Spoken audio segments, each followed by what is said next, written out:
Welcome eight physics learner platform. First semester के अंतर्गत जिस बुक को हम स्टार्ट आज कर रहे हैं वो है हमारी क्वांटम मैकेनिक्स। प्रीवियस लेक्चर जो हमारा इंट्रोडक्टरी लेक्चर था उसके अंतर्गत हम पूरे सिलेबस और उसके एग्जाम पैटर्न को समझ चुके थे। आज हम सीधे ही हमारे बुक पर आते हैं और उसके अंतर्गत हम क्या क्या चीज़ें और कैसे कैसे पढ़ेंगे उसकी चर्चा स्टार्ट करते हैं।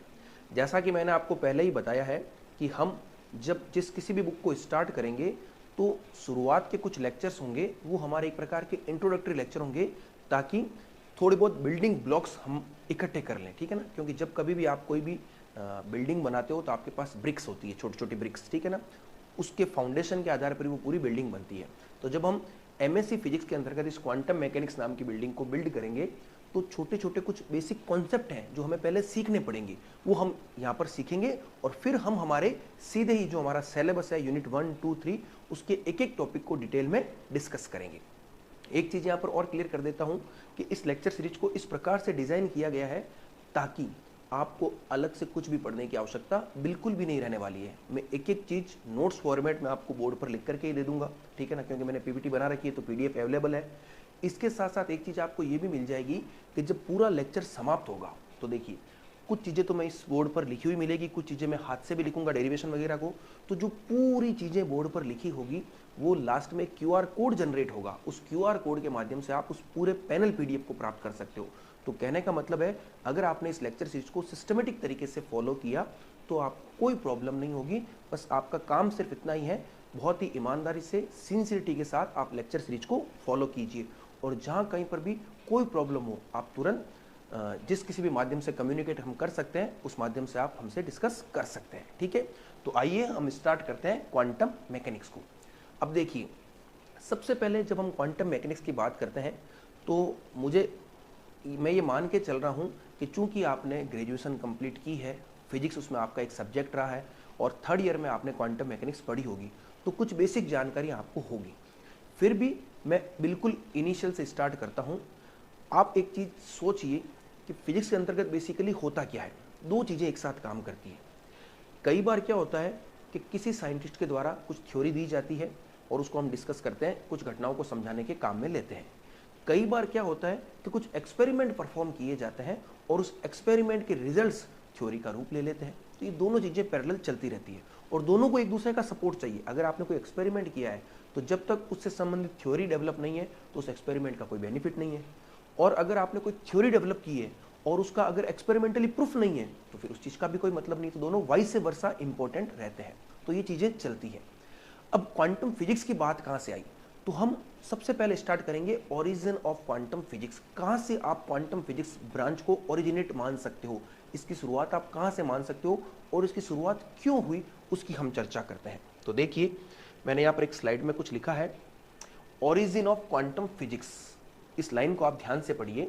बिफोर 1900 यानी जो 20वीं शताब्दी जब आरंभ हो रही है, 20th सेंचुरी जब स्टार्ट हो रही है, 1901 से 20th सेंचुरी स्टार्ट हो जाती है। तो जब 20th सेंचुरी स्टार्ट हो रही है तो all the physical phenomena can be explained by using the concept of classical physics. कहने का क्या मतलब है, बाई लैंग्वेज चलेगा, ठीक है ना। इंग्लिश में लिखना मजबूरी है क्योंकि आपको सब चीज़ें इंग्लिश में तैयार करनी पड़ेगी और आप समझ भी जाएंगे, कोई दिक्कत नहीं है। मैं चीज़ों को हिंदी में भी एक्सप्लेन कर दूंगा।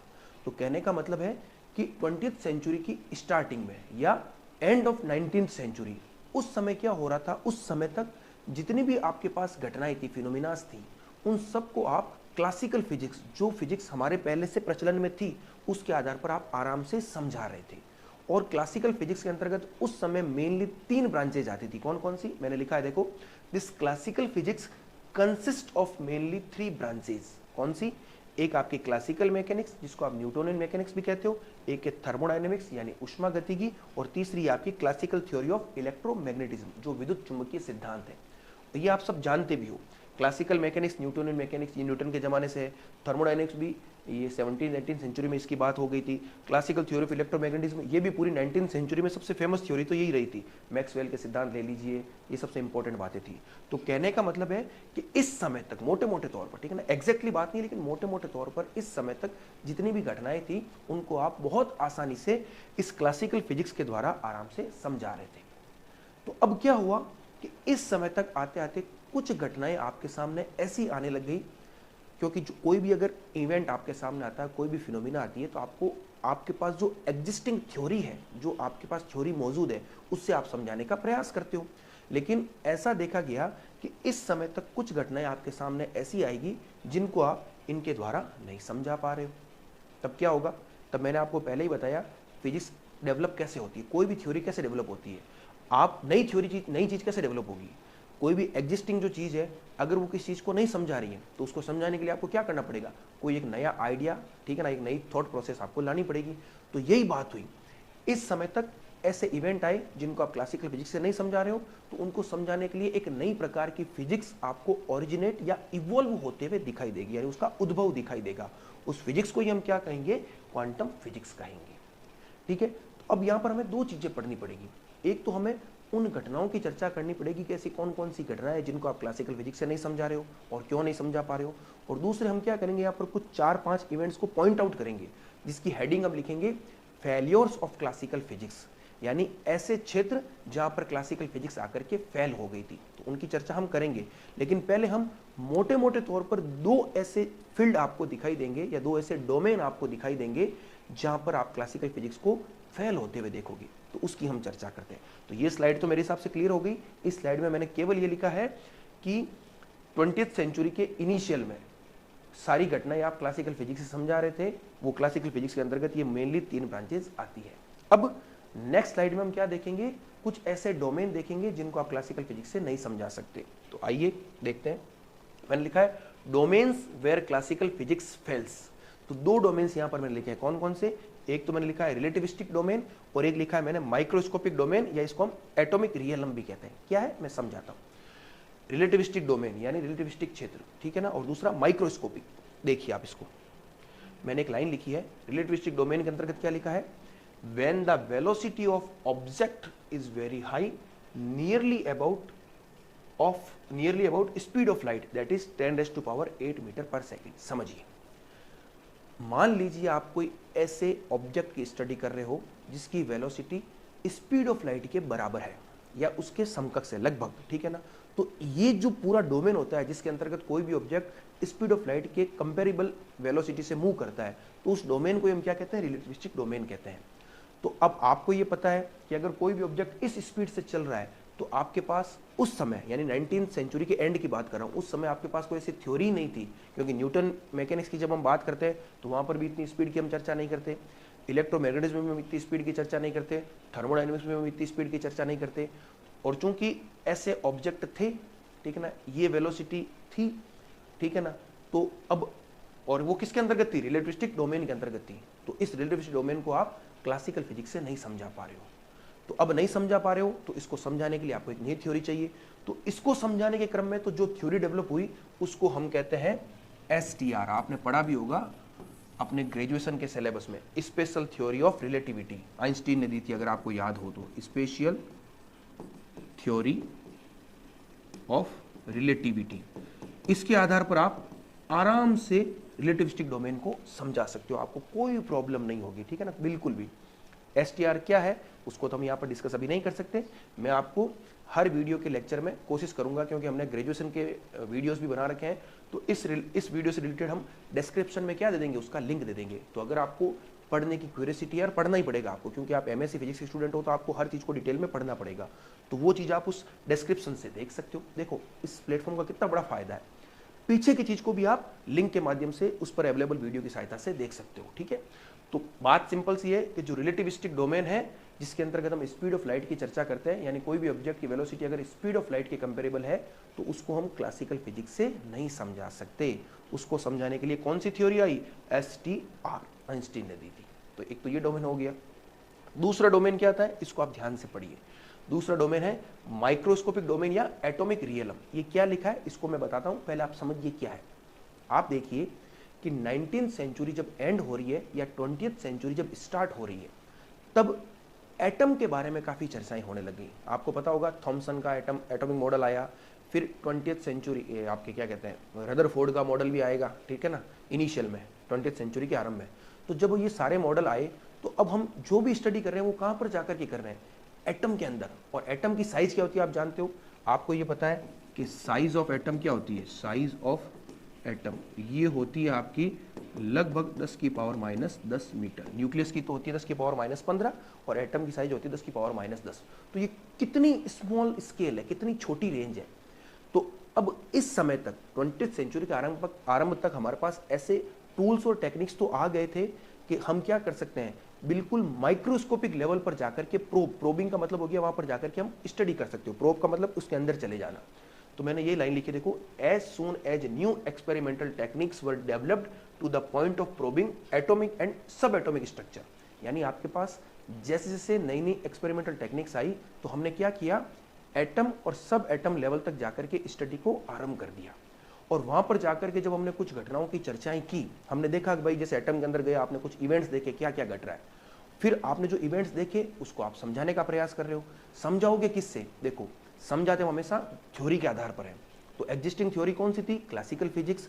तो आपने देखा कि एटम के अंदर जो घटनाएं घट रही है उनको आप क्लासिकल फिजिक्स से नहीं समझा पा रहे हो। तो कहने का मतलब है, और एटम की साइज के एकदम माइक्रो साइज है, ठीक है, नैनो माइक्रो साइज है। तो माइक्रोस्कोपिक डोमेन का सिंपल सा मतलब हो गया कि आप एटम के अंदर जाकर के स्टडी कर रहे हो घटनाओं की, तो उनको आप क्लासिकल फिजिक्स से नहीं समझा पा रहे हो। तो इस डोमेन में आकर के भी क्या हो जाएगा, क्लासिकल फिजिक्स फेल हो जाएगी। और इस डोमेन में जब आओगे और इसको समझाने के लिए जो फिजिक्स डेवलप होगी वो मेनली होगी आपकी क्वांटम फिजिक्स। मैंने यहां पर लिखा भी, देखो, probing atomic and sub atomic structure, it turned out, ठीक है ना, दैट क्लासिकल फिजिक्स फेल्स। यानी जब आपने ऐसी टेक्निक्स डेवलप की जिसके आधार पर आप एटम के अंदर जाकर के स्टडी कर रहे हो, तो उसके पश्चात आपने ये देखा कि जो क्लासिकल फिजिक्स है वो कई घटनाओं को समझाने में फेल हो गई। वो घटनाएं कौन कौन सी थी, वो घटनाएं थी आपकी ब्लैक बॉडी रेडिएशन कर्व, ये सब क्या है बताऊंगा मैं आपको, फोटो इलेक्ट्रिक इफेक्ट, वैसे नाम सुने मैं आपके सारे, atomic stability and atomic spectroscopy. तो ये बात हमने यहाँ पर की। तो देखो इस लेक्चर में हमने बहुत सिंपल सी चीज समझी है, क्या कि सबसे पहले तो हमने देखा है कि क्वांटम फिजिक्स ओरिजिनेट होती है आपको कब दिखाई दे रही है, 20th सेंचुरी के आरंभ में। फिर हमने ये देखा कि इससे पहले हमारे पास क्या था, हमारे पास थी क्लासिकल फिजिक्स और हम सब घटनाओं को उसके आधार पर समझा रहे थे। फिर हमने देखा कि कुछ ऐसी घटनाएं थी या कुछ ऐसे डोमेन्स थे जिनको हम क्लासिकल फिजिक्स से नहीं समझा पा रहे हैं। तो मोटे तौर पर वो दो डोमेन थे, एक था रिलेटिविस्टिक डोमेन, फिर जिसको किसने समझाया, एसटीआर के द्वारा समझाया गया, और दूसरा था आपका एटॉमिक रियलम या माइक्रोस्कोपिक डोमेन। माइक्रोस्कोपिक डोमेन का सिंपल सा मतलब है कि अब आप एटम के अंदर जाकर के क्या कर रहे हो, घटनाओं का अध्ययन कर रहे हो, तो उसको भी आप क्लासिकल फिजिक्स से नहीं समझा रहे हो। तो यहां पर आपको क्वांटम फिजिक्स ओरिजिनेट होती हुए दिखाई देगी। तो मेरे हिसाब से इस लेक्चर, देखो हम छोटे छोटे लेक्चर्स बनाएंगे शुरुआत में, ठीक है ना, 10 मिनट के 15 मिनट के, ताकि आप उसको एक फन के रूप में भी ले सको, ठीक है ना। बड़े लेक्चर्स होंगे तो आप बड़े बोर से हो जाओगे, ठीक है ना, क्योंकि ह्यूमन टेंडेंसी होती है कि हम स्क्रीन पर लंबा समय नहीं बिता सकते। तो इसी वजह से मैं एक इंपॉर्टेंट बात ध्यान रखता हूं हमेशा कि लेक्चर की साइज बहुत छोटी हो, ताकि आप वन शॉट में लेक्चर को सुन भी सकें और समझ भी सकें, ठीक है। तो इस लेक्चर को मैं यही समाप्त करूंगा। अब नेक्स्ट लेक्चर में हम क्या करेंगे, 4-5 इंपॉर्टेंट ऐसे इवेंट्स या घटनाओं को देखेंगे जिनको क्लासिकल फिजिक्स नहीं समझा सकी, और फिर हम क्या करेंगे, पूरी क्वांटम फिजिक्स के टाइमलाइन को नोट करेंगे कि इनिशियल में 1900 जो हमारा टाइमलाइन वहीं से स्टार्ट होगा, वहां कौन कौन से ऐसे प्रिंसिपल आएंगे जो एक तरह से क्वांटम फिजिक्स के बिल्डिंग ब्लॉक्स बनेंगे, और उन प्रिंसिपल के आधार पर हम क्या करेंगे, further development of quantum physics या क्वांटम मैकेनिक्स को पढ़ेंगे, ठीक है। चलिए अब हम एक काम करते हैं, ये जो पूरा लेक्चर हमने देखा है इसकी पैनल पीडीएफ को प्रिपेयर कर लेते हैं। जैसा कि मैंने आपको पहले ही बताया कि यहाँ पर जो भी हम पूरे बोर्ड पर जो भी कुछ लिखेंगे, अभी तो हमने इसमें कुछ ज़्यादा लिखा नहीं है, लेकिन कई ऐसे लेक्चर होंगे जिसमें पूरा पूरा हम हाथ से ही लिखेंगे, ठीक है ना, ठीक है ना। तो चाहे पीपीटी हो चाहे हाथ से लिखा हुआ मटेरियल हो, वो पूरे मटेरियल की लास्ट में क्यूआर कोड यहाँ पर जनरेट हो जाएगा। उस क्यूआर कोड को जैसे ही आप स्कैन करोगे आराम से क्यूआर स्कैनर से, तो पूरी की पूरी पैनल पीडीएफ आपको आसानी से मिल जाएगी। देखिए ये क्यूआर कोड आ गया, ठीक है ना। ये वीडियो के लेक्चर में जैसे ही आप जाओगे तो इसके स्क्रीनशॉट ले लीजिए, या सीधा का सीधा आप क्यूआर स्कैनर से इसको स्कैन कर लीजिए, तो आपको कोई प्रॉब्लम नहीं रहने वाली है। आप कहो तो मैं आपको एक बार इसका दिखा भी सकता हूँ कैसे स्कैन करना है, एक बार आप देखिए इसको एक बार। तो देखिए जैसे ही आपके पास ये, मैं बता दूँ एक बार कैसे करना आपको, वैसे आपको पता है, ये क्यूआर कोड आ गया जो भी आपके मोबाइल में रहेगा, ठीक है ना, उसका स्क्रीनशॉट ले लीजिएगा, और फिर आपके मोबाइल में ये क्यूआर स्कैनर कोई भी आप ऐप से डाउनलोड कर लीजिए। तो जैसे ही आप इसको देखो ऐसे स्कैन करोगे ना, एक बार देखिए आप आराम से, स्कैन थोड़ा हो गया। अब जैसे स्कैन करोगे तो यहाँ पर कुछ लिखा हुआ आएगा, उस पर आप जैसे क्लिक करोगे तो आपके यहाँ पर देखिए इस प्रकार से ये पैनल पीडीएफ ओपन हो जाएगी। ये देखिए आप, ठीक है ना, ये आप सारी की सारी देख लीजिए, ये सारी पीडीएफ है। जो चीज़ें मैंने हाथ से लिखी वो भी आ गई, जो पूरी स्लाइड्स है वो भी आ गई, आप देखिए आराम से इसको, ठीक है ना। तो ये तो बिल्कुल छोटा सा पार्ट था, बड़े बड़े लेक्चर जब होंगे, पूरे डेरिवेशन होंगे, तो एक तरह से आपको पूरा नोट्स ही अवेलेबल हो जाएगा। तो ये फैसिलिटी भी आपको इस प्लेटफॉर्म पर बहुत शानदार मिल जाएगी, ठीक है ना। तो आप हाथ से तो नोट्स बनाने ही बनाने हैं आपको पूरे, लेकिन आपके पास नोट्स सेव भी रहेंगे, तो आप उस रूप में भी इसको देख सकते हो। तो इसमें बहुत एडवांस फीचर है। बस अगर आप सिस्टमेटिक तरीके से पढ़ाई करना चाहते हो तो आपको कोई प्रॉब्लम नहीं होगी। आप घर बैठ करके बहुत आराम से अपनी पूरी स्टडी को बहुत अच्छे से कर सकते हो, और इतने विश्वास से मैं कह सकता हूं कि आपको कोई प्रॉब्लम होगी नहीं, ठीक है ना। और अगर कोई चीज़ नहीं समझ में आ रही है तो हम कम्युनिकेट करके उस प्रॉब्लम को रिजोल्व करने का प्रयास करेंगे, ठीक है। Thank you. इस लेक्चर को मैं यही समाप्त करूंगा। अब नेक्स्ट लेक्चर में हम नए टॉपिक के साथ आगे बढ़ेंगे।